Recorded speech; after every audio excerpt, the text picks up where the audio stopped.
Alright mga katubay 2, good morning, good morning. Ating pupuntahan ang ating mga alagang bibi. Tingnan natin kung kompleto pa sila. So dito sa likod yung ginawa naming kulungan, at titingnan natin kung may pagkain pa sila.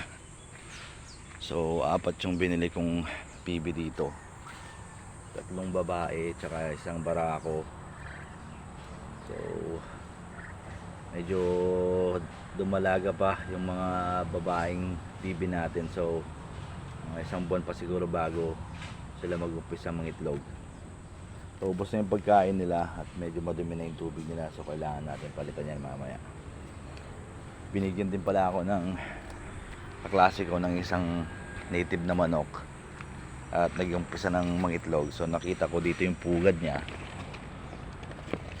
Ayun, kung nakikita nyo, ayan, may itlog na siya. So hopefully makapaglimlim na siya sa mga susunod na araw pag dumami ng itlog.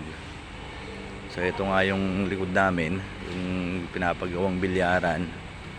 So mamaya gagawa kami ulit dyan. Tatabunan namin yung magiging tungtungan o patungan ng bilyaran. Mabalik tayo dun sa bahay at makita natin kung anong ulam for today. Kasi kahapon hindi natin na-videohan, pero kumuha kami ng labong. So ginawa namin atsara yung labong kahapon. So hindi namin na-videohan, sayang, pero most of the time yung ulam namin dito farm to table talaga. Isang araw adobong kangkong, kahapon yung labong, ngayon ito binabalatan nito mga katubay 2.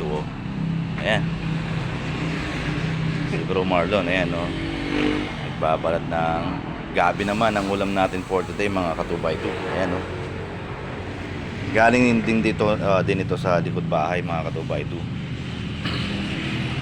So araw-araw nag-iisip kami kung anong ulam namin. Marami naman sa likod na ulam, kangkong, labong, kung ano-ano. Mamaya lulutuin namin yan, gagataan namin. Ayun muna mga katubay 2, good morning, good morning.